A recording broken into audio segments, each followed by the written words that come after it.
اوكي امو ግሎባል ፋይናንስ ብሮድካስት ናይ ሎሚ ፕሮግራም ስታክ ብሮከርስ ዝብል ርእሲ እዩ ስለዚ መጀመርያ ከመይ ውዕልኩም ክብል ይፈቱ ብምቕፃል ናብዚ ፕሮግራም ኢና ሎሚ ማዓንቲ ርእስና ከም ዝበልክዎ ስታክ ብሮከርስ ስታክ ብሮከርስ ኣብ ዝሓለፈ ርእስታት ትንክፍ ኣቢለ እየ ስታክ ብሮከር ላይሰንስድ ፕሮፌሽናል ኮይኖም ከም ንኢንቨስተራት ነቱ ስታክ ማርኬት ኤክስቼንጅ ከም መላግቦ ኮይኖም ዝኸዱ ፕሮፌሽናላት እዮም ስለዚ ስታክ ብሮከር ደረጃኦም ይፈላለዮም ብዝኽፍሉኻ ኮሚሽን ይፈላለዮም ብዝህቡኻ ሰርቪስ ይፈላለዮም ብመሰረት ከዓነ ስታክ ብሮከርስ ወላ እኳ ከም መንጎኛታት ኮይኖም በቲ ሓደ ኣክንዲ ኢንቨስተርስ ኮይኖም ክገዝኡን ክሸጡን ይኽእሉ እዮም በቲ ካልኣይ ደረጃ ከዓ ሰልፍ ኢንቨስተርስ ባዕሎም ዝገዝኡ ባዕሎም ዝሸጡ ከዓ ፕላትፎርም ፈጢሮም ብመንገዶም ንክገዝኡን ክሸጡን ከዓነ ኣንፈት ይኽፍቱ እዮም ማለት እዩ ስለዚ ኢንቨስተርስ ወይ ድማ ትሬደርስ ብተመክሮ ይፈላለዮም ኣፍልጦ ይፈላለዮም ስለዚ ከም ድልየቶም መሰረት ካብቶም ስታክ ብሮከርስ ሰርቪስ ይሓቱ ገሊኦም ስታክ ብሮከርስ ፉል ሰርቪስ ብሮከርስ ይበሃሉ ኣለዉ እዚኦም ክሳብ ሪሰርች ሪፖርት ዝገብሩ እዮም ኣሰት ማኔጅመንት ዝገብሩ እዮም ብዛዕባ ፋይናንስ ምኽሪ ዝህቡ እዮም ከም ኩሉ ከዓ ፕላትፎርም ክትገዝእን ክትሸይጥን ፕላትፎርም ይፈጥሩ በቲ ካልኣይ ኣብ መንጎ ኣክንድኻ ኮይኖም እውን ካብ ስታክ ማርኬት ካብ ስታክ ኤክስቼንጅ ክገዝኡን ክሸጡን ይኽእሉ እዮም እዚኦም ፉል ብሮከር ሰርቪስ እዮም እዚኣቶም ፉል ሰርቪስ ብሮከርስ ይበሃሉ እቶም ካልኣይ ዲስካውንት ብሮከርስ ይበሃሉ እቶም ዲስካውንት ብሮከርስ ሰርቴን ሊሚቴሽን ኣለዎም ላይሰንስ ይኹን ሰርቴን ሊሚቴሽን ኣለዎም ንኣብነት ሪሰርች ሪፖርት ዝገብሩ ኣሰት ማኔጅመንት ዝገብሩ ኣይመስለንን ግን ኣብ ገሊኡ ንድርት ኣሎ ከም ኩሉ ግን ከም መላግቦ ኮይኖም ኣክንዲ ኢንቨስተርስ ወይ ድማ ትሬደርስ ኮይኖም ይገዝኡን ይሸጡን እዮም እንደገና ፕላትፎርም እውን የብሉ እዮም ስለዚ ከምኡ ከም መሰረቱ እቶም ነቶም ፉል ሰርቪስ ብሮከር ዝኽፈል ክፍሊት ብጣዕሚ ክቡር እዩ ሚቹዋል ፋንድ ዝበሃል ኤጀንሲኦም እዮም ራን ዝገብርዎ ክቡር እዩ ናቱ እቲ ዲስካውንት ብሮከርስ ግን ሕሱር እዩ ምክንያቱ ሰርቴን ሰርቪስ እዮም ንዓኻ ዝገብሩልካ ፉል ሰርቪስ ኣይኮነን እሱ ስለ ዝኾነ ከዓ እቲ ንስኻ ትብሎ ንኣብነት ኢቲኤፍ ኤክስቼንጅ ትራድድ ፋንድ ሕጂ ዝተወሰነ ስራሕዮም ዝሰርሑልካ እምበር ካሊእ ባዕልካ ከሰርሑ ንኣብነት ሓንቲ ካምፓኒ 100 ስታክስ ኣለዋ ዝተፈላለዩ ስታክስ ኣለዋ በቲ ሰርቴን ክራይቴርያ ዘቕረብዎ ዘማልኣ ማለት እዩ ግን ኣብ ከይዲ ኣብ ሂወት ሓንቲ ወይ ክልተ ነቲ ክራይቴርያ ፌል ዝገብራ ነዚአን ይጂ ኮሚለን ኣይኮነን ዝቕፅዕ እተን ፌል ዝገብራ ኣውፅኦም ፌል ዘይገበራ ካልኦት እንዳኣተዉ ንከምዚ ዓይነት ንክሰርሑ ፊት ከፍልኻ ተዚ ኮይኑ ግን ሰልፊ ኢንቨስተርስ ባዕሎም ይገዙ ባዕሎም ይሸጡ ስለዚ እቲ ዝኸፍልዎ ክፍሊት ከዓኒ ሕሱር ይኸውን ሳልሳይ ከዓ ኦንላይን ብሮከርስ ይበሃሉ ኦንላይን ብሮከርስ ከዓ ዲጂታል ፕላትፎርም ፈጢሮም ንክትገዝእ ንክትሸይጥን ከዓ መገዲ ዝኸፍቱ እዮም እዚኣቶም ከም ኣብነት ሮቢን ሁድ ክትገልጽ ትኽእል ኢኻ ሮቢን ሁድ ኦንላይን ብሮከርስ ናቶም ዲጂታል ፕላትፎርም ከፊቶም ትገዝእን ትሸይጥን ናቶም ፊ ናይ ሮቢን ሁድ ከም ኤግዛምፕል ናጻ እዩ ኮሚሽን ፍሪ እዩ ስለዚ እዚ ከም ኣብነት እዩ ኣብታ ናይ ፉል ብሮከር ሚቹዋል ፋንድ ኣለካ ኣብታ ናይ ዲስካውንት ንኣብነት ኢቲኤፍ ወላ ስታክ ክንገልጽ ንኽእል ኢና ማለት ስለዚ በዚ መሰረት ወላ እኳ ኩላቶም ስታክ ብሮከርስ ንበሎም በብደረጃኦም ይፈላለዮም ዝህብዎ ሰርቪስ ይፈላለዮም ዘኽፍሉኻ ክፍሊት ይፈላለዮም ስለዚ እንታይ ዘድልየካ እንታይ ተመክሮኻ እንታይ ከነግድ ዲኻ ትደሊ ኢንቨስት ክትገብር ዲኻ ትደሊ ነጋዳይ ትሬደር ተዳ ኮይንካ ክንደይ መዓልቲ ኣብ ሰሙን ክትነግድ ካሊእን ዝብሉ ንዓኻ እቲ ናትካ ኢንቨስትመንት ዘድልዩ ኢኻ ትመርጽ ማለት እዩ ስለዚ በዚኦም ገርና እቶም ስታክ ብሮከርስ ኣብ ሰለስተ ከም ዝመንቀሉ ስታክ ብሮከርስ ከም መላግቦ ኮይኖም ኣብ መንጎ ኢንቨስተርስ ወይ ትሬደርስ مستاك exchange زلاقو مخرون زهوبو كم درجو ما asset management زقبرون كم هم بلاتفورم تروحوا معنا أبزي نسمع مع مالته كل جزء ستاك بروكرز كتمرز كلها أخت نمال نجارات ندلهم نجارات الله هذا your investment style تاي نجاداي دخاك تكون تدلي trader دخاك تكون ولا وين دما investor for long term investor تاي زي criteria كلاي level of express ناتك تمكرها خمي حدش جمرة دخا قرب فلوتو من بزو تمكر زي بالله خدا بزو تمكر كلن تروفن تمكر زي الله كار انتاي زي هذا كلاي criteria سالساي desirable or service انتاي أخذ دلي self directed investment هناك أزغال platform دخات دلي ولاس education كالي resource كالي human service personalized service زلوا يخات دلي زيون هذا سالساي criteria بروكونا خمرز رابعي type of investment you want تعينة investment قدلي stack ده investment stack trade وين ما invest تقبل دخات دلي option trade كتقبل دخات دلي mutual fund دخات دلي ETF exchange trade fund دخات دلي ولا كالوت أسد أنت عينة دخات من تأخذ اللي خيا to stack brokers من تأخذ اللي خيا زيون type of investment you want number خمسة fees and commission لكزي نعمد نقداين تداخلين trader تداخلينه هميشه معال تبصم زنقد كينو commission تداخلي واي واصل بزو جنزبي زغفل حجنا أمنت commission فيرين ترى رخيبو وجز تي أمنت سوق النقدي كشيتن جزء زغفله زلا يوصل له قال يوم كأن لهم ترى بس حنسام مسجزو نوع عامل زوالله وين ما قال يوم إنفستر كوين عمت حاجة جزء خلت جزء شيء تنزجوزو له حجي انتاي زي تخفله كوميشن توفين كالين كومبير كتقبر ناقديني عيناي تايزر لك عيناي شاد شيء كان regulatory compliance تيستاك بروكو تدول رخيبية تبلو زلها تدول زلها make sure حقها خون كله فين راز بحال financial industry regulatory authority ABSA زغطلو regulation بتركز زغطل دي ولا فيلز جبرين كالين حقاونتو اخترقاقز كتكلالك كله ستاك بروكرز لايسنس لازعازي اما نقو فيل قرو خون غيلي compliance ناتو اختر تفلت كان ناي قدناتي مالتو كالاي تي trading platform and tools قال يوم بدعمي حيادي اخترو دو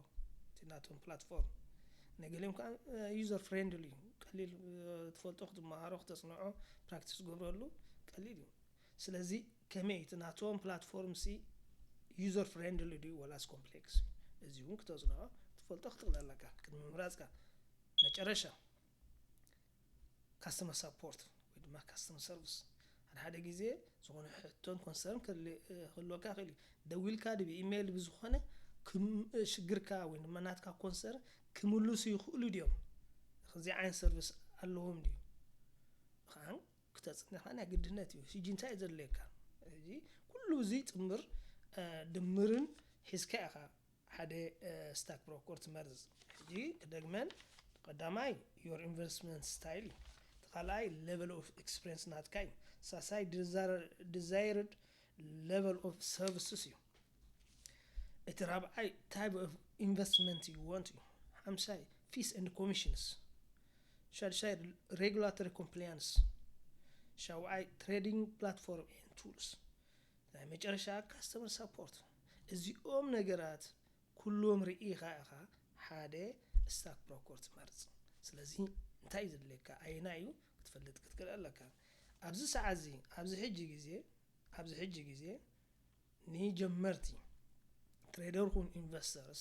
السامع معهم تباهيلهم زتمرزو هذا عسرته زخون له انتاي بلنا several online brokers are often recommended for beginners investors used due to their user friendly platforms educational resource low or no commission and low account minimum قال لهم ولا مي شجرة لهم تكفت كلها كندي ገንዘብ ዲፖዚት كله ካለው ገለ መለ ይብሉ ገሊኦም ግን 1000 ብለኻ 2000 ብለኻ ይፈላለዮም እጂ ሎ አካውንት ሚኒመም አለዎም ዲብሎም ተሐልዎም ከንደይ እዚ ካል አዲ እቲ ፕላትፎርም ናቶም ከዝበልና ዩዘር ፍሬንድሊ ከመይ ኮሚሽን ካለዎም ዲ ኮሚሽን ተኮይኑ ከመይ ፊዲ ፊ ኮሚሽን ፊስ ናጻዲ ወላስ ከንደይ ተሐልዮ خبر ዲዩ ሕሱር እዚዩ ካልኦን አማራሊኦም ኩሉ ብሪሰርች ተገብረ ኣብዚ ሕጂ ሰዓት ኣብዛ ዘለና ያ ግዜ ዞም ዝስዕቡ ስታክ ብሮከርስ ንሓደሽቲ ፊቲ ገብሪኦም ይሳሚዖም ጽቡቃትን ተባሂሎም ተገሊጾም ኣለዉ ቀዳማይ ቻርልስ ዋቢ ተኻልኣይ ፊደሊቲ ኢንቨስትመንት እዩ ሳልሳይ ኢንተርአክቲቭ ብሮከር ኤልሲ ራብዓይ ሮቢን ሁድ እዩ ሓምሻይ ኢትሬድ እዩ ሻድሻይ ሜሪ ኤጅ እዩ ሸውዓይ ወቡል እዩ ሻምናይ ሶፊ አክቲቭ ኢንቨስቲንግ ታሽአይ አላይ ኢንቨስት አስራይ ፍረስትሬድ አሰርተሓ ቫንጋርድ እዚኦም ስታክ ብሮከርስ ትናቶም ኩሉ ሰርቪስ ማለት እዩ ንቢግነር ንጀመርቲ ኢንቨስተርስ ይኹን ትሬደርስ ጽቡቅ እዮም ተባሂሎም ኣብዚ ሕጂ ሊስትድ አውት ኮይኖም ኣለዉ ግን ይብለካ it is essential to reach each stock brokers thoroughly read reviews compare their features and fees to find the best fit to your individual needs and investment goal ሕጂ እዚኦም ሕጂ ወላዚኦም 11 ክንዝናዮም ቻርልስ ዋብ ፊደሊቲ ኢንቨስትመንት ኢንተርአክቲቭ ብሮከርስ ኤልኤልሲ ሮቢን ሁድ ኢትሬድ ሜሪጅ ኤጅ ወቡል ሶፊ አክቲቭ ኢንቨስቲንግ አላይ ኢንቨስት ፍረስትሬድ ኤንድ ቫንጋርድ ወላ ኳዚኦም ወሎም እዚኦም ሕጂ ሓደ ዓይነቶም ማለት ግን ይፈላለዮም ገሊኦም ንኢንቨስትመንት ፊዝ ገብሪኦም ገሊኦም ንትሬዲንግ ፊዝ ገብሪኦም ገሊኦም ወላ ንትሬዲንግ ንኢንቨስትመንት ፊዝ ገብሪ ኮይኖም ኮሚሽን ዘለዎም እዮም ገሊኦም ኮሚሽን ዘይብሎም ናጻ ገሊኦም ሚኒመም ሪኳየርመንት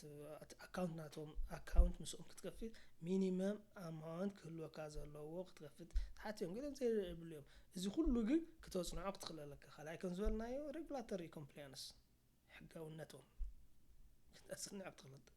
ኣጽኒዕኻ ካብዚኦም ዞም 11 ካብዚኦም ኣብዚኦም ምስትናት ካዲልየትን ኢንቨስትመንት ጎልን ዝደልዩ ኣጽኒዕኻ ክትከይድ ኣለካ ይብል ኣነ እዚ ደስ በለትኒ እንተኣሽሙላ መግለጽላ ትብል making money is action keeping money is behavior growing money is knowledge እዚ እንታይ ማለት እዩ መጀመሪያ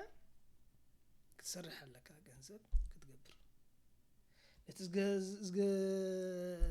ዝገበርካ ገንዘብ ካል ሴብ ክትገብሮ ክትዋሃለካ ባህሪ ክህልወካ ባህሪ ክትማዕብል ክትቀልለካ ናይ ቁጠባ ባህሪ ናይ ሴብ ናይ ምግባር ባህሪ ሳልሳይ ሴብስ ገርካዮ ገንዘብ ሴፍ ገርካዮ ናይ ከዓቢ ከዓን ኣሎ ከዓቢ እንታይ የድልየካ ነውሌጅ የድልየካ ፍልጠት የድልየካ ስለዚ መጀመሪያ ስራሕ ገንዘብ ኣምፅእ ዘምፅእካዮ ገንዘብ ኣዋህል ኣሎ ተዘዋህለልካዮ ገንዘብ ካን ኢንቨስት ዕብዮ ግሮው ክኸውን ካን ፍልጠት ሕዚ ዝብለና ስለዚ ኩላትም ብደረጃን ማለት ፍልጠት ሒዝካ ገንዘብ እንተር ዘየለ ትርጉም የብሉ ሰሪዕኻ ተጥፎ እንተ ደኣ ኮንካ መጨረሻ ዘይተዓቆተና ትርጉም የብሉ ስለዚ መጀመሪያ ስራሕ ገንዘብ ኣዋህልል ድሓርካ ንትዘዋህለልካዮ ገንዘብ ካን ዕብዮ ንኽትዕብዮ እንተ ደኣ ኮንካ ፍልጠት ኣክብ ተምሃር ሎሚ ብዝኸድካዮ እንተ ደኣ ክትምሃር ደሊኻ ብዝኸድካዮ ፍልጠት እዩ ዩቱባት ኣለዉ ወላ ቴሌፎን ካንካ እንዳስማዕካ እዮም ትኸይድ ኩሉ በብዓቕሙ ኩሉ ኣነ ኣብዚ ሕጂ እዚ ክምህር ከለኹ ናይ ፋይናንስ ክኢላ ኣማኻሪ ኮይነ ማለት ይኮንኩን እዚ ኤዱኬሽናል ሪሶርስ እዩ መጀመርያ ግን ነፍሲ ወከፍ ኢንቨስት ክገብር ትሬድ ክገብር ተኾን ገንዘቡ ባዕላ ሓላፍነት ክወስድ ግን ዘምፅኦ ዘለኹ ኢንፎርሜሽን ግን ንፍልጠት እንታይ ግብረካ እንታይ ከም ተንብብ እንታይ ክትርኢ ከም ዘለካ ነፍስኻ ምስ ለካ ኣበይና ክትኸይድ ከም ዘለካ ግን ምስ ተመክሮ እንተሃሊካ ተመክሮኻ ገለገለ ነጥብታት ይውስኸውን ተመክሮ ጠቕላላ ፍልጠት ዘይብልካ እንታይ ከም ዘለካ እንትፈልጥ እንተዘይኮይኑ ሕጂ ናይ ኤዱኬሽናል ሪሶርስ እዩ እምበር ኣነ ናይ ፋይናንስ ክኢላ ላይሰንስድ ኮይነ ኣማኻሪ ኮይነ ኣይኮንኩን ወላ ናይ ፋይናንስ ክኢላ ኮይነ ድሕሪ ላይሰንስ ዘይብለ ከማኽረ ይክእልን ግን ስለዚ ላይሰንስ መጀመርያ ሕጋውነት ክህልወካ ኣለዎ ፍልጠትካ بروفيشنال مخانكاس لايسنس سيرتيفيكت كلوكا بحق مال ريجولات كومبلاينس لوكا خلو تما قارق تكونون ግን انا ግን እዝናቴ ካምፓኒ ኤዱኬሽን ብዛዕባ ስታክ ሰብሲ ገንዘብ መጀመሪያ ክገብረሎ ድሕሪት ገንዘብ ዝገብረ ካል መጠኑ ቁጥወሎ ክትንዝቁጥው ካል ካብ ስኢል ኣብ ባንክ ካብ بإنفليشن داتا بلا خابز نبر إنفست تقول بعمر سلزي قرب أفلوت أنو هابز تجبرن تزي كوينو كالي أيكون سلزي أبزي زي مزاقونا إلى مرستي ستاك بروكورس انتهي مالتي ستاك بروكورس كن عين ستاك بروكورس الله ستاك بروكورس كن مرز انتهي تاخنا مالك نكلا لنا اسم ستاك بروكورس نحدشي انفسترس سخون تريدرز